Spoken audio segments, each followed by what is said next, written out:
Guys, आप सबका स्वागत है मेरे YouTube channel Archi home classes में। मैंने आपको पहले एक डेमो क्लास दी थी, उसका आज फर्स्ट सेशन है।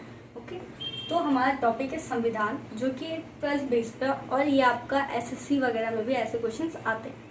तो हम जानेंगे संविधान का निर्माण कैसे हुआ। उससे पहले मैं आपको एक छोटा सा एग्जाम्पल देती हूँ कि अगर ये आपका ऑफिस है और आपको अपने ऑफिस में एक रूल बुक बनानी है। क्या बनानी है? ऑफिस में रूल बुक, कि आपके ऑफिस में रोज़ मॉर्निंग पे ये लोग इतने टाइम पे आना है, इतने टाइम पे जाना है, इतने टाइम पे लंच होना है। एक रूल बुक बनानी है, वो भी काफ़ी बड़ी। तो उसके लिए आप सबसे पहले क्या करेंगे, आप एक मीटिंग के लिए एक जगह फिक्स करेंगे कि मीटिंग कौन से रूम में हो।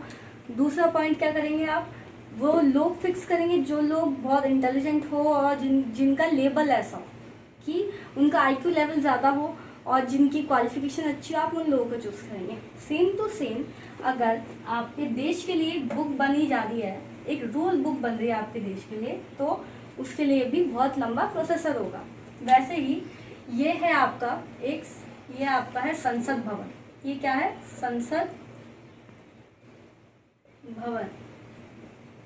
ठीक, संसद भवन में है आपकी ये संविधान सभा। ठीक, ये हैं आपके वहाँ के मेंबर्स। और अब होनी है चर्चा। किस चीज़ पे चर्चा होनी है? संविधान निर्माण पे। ओके, संविधान सभा का, इस सभा का जो निर्माण हुआ था वो हुआ था कैबिनेट मिशन से।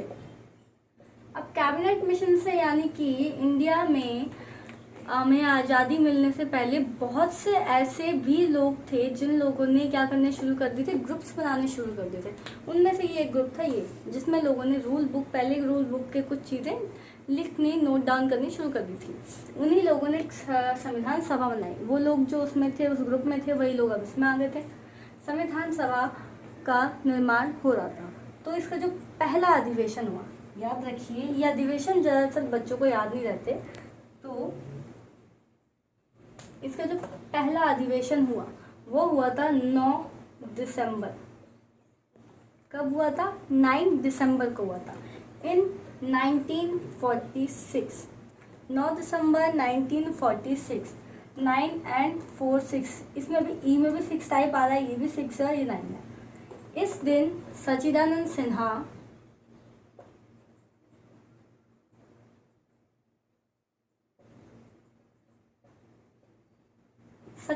सिन्हा को अस्थाई अध्यक्ष चुना गया, यानी कि टेम्पररी, एक दिन के लिए सिर्फ।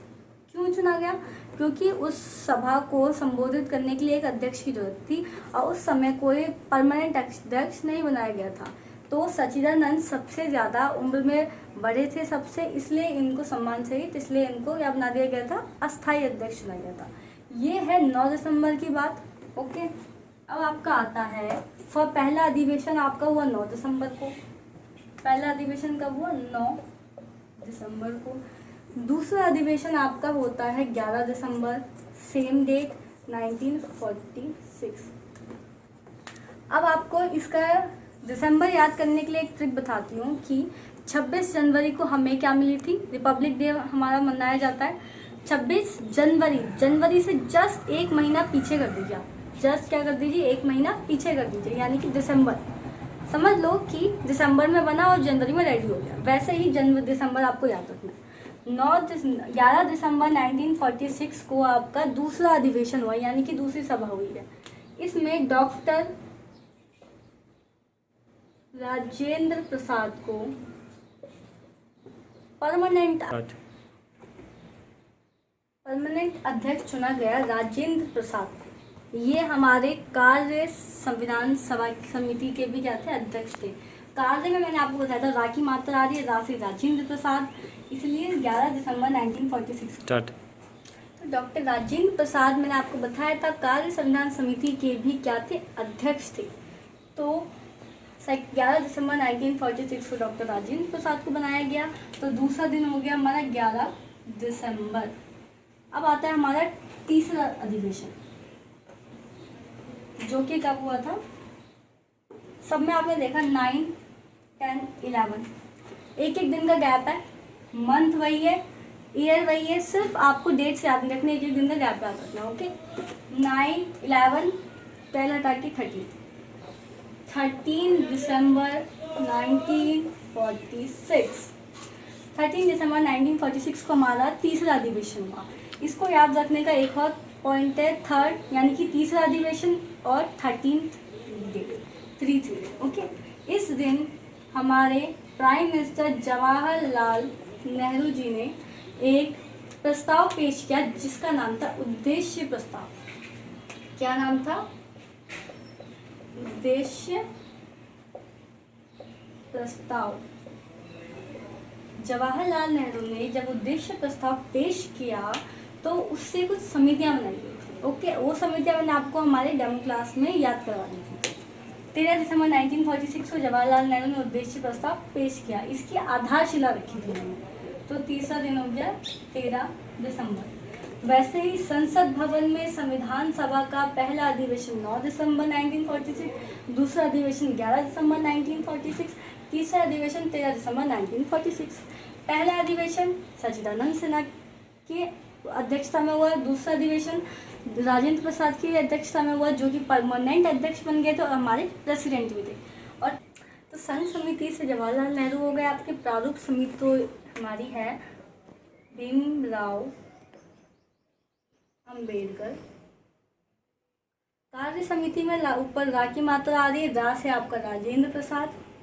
मूल अधिकार, हाँ, लौह पुरुष किसे कहा जाता है? सरदार वल्लभ भाई पटेल को, जो मूल अधिकारों के लिए लड़े, यानी कि वो हो गए हमारे सरदार वल्लभ भाई पटेल।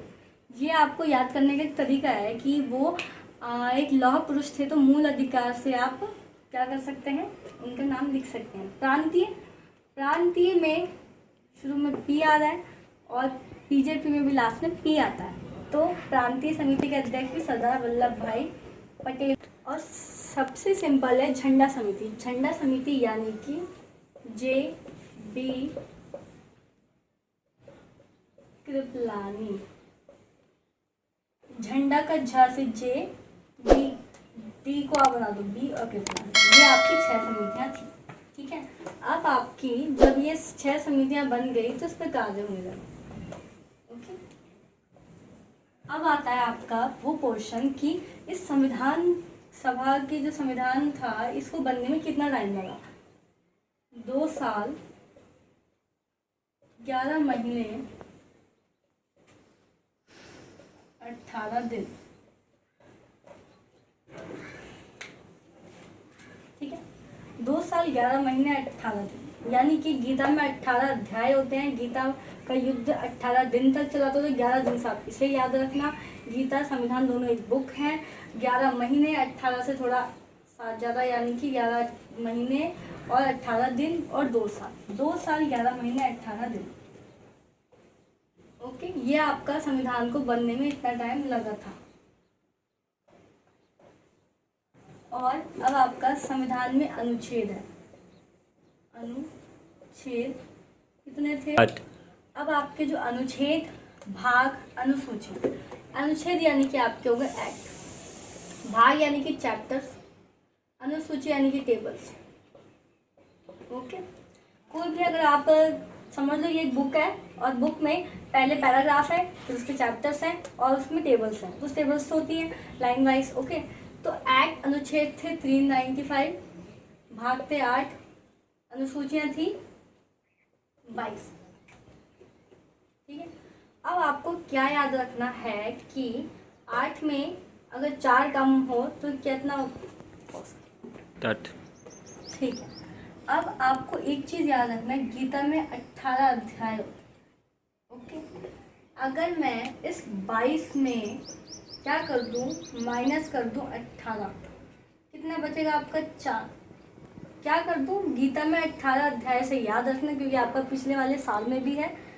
कितने होते हैं? अगर 18, ये जो हमारा है 22, अनुसूचियाँ आपको याद रखनी है कि 22 होती हैं, ठीक है।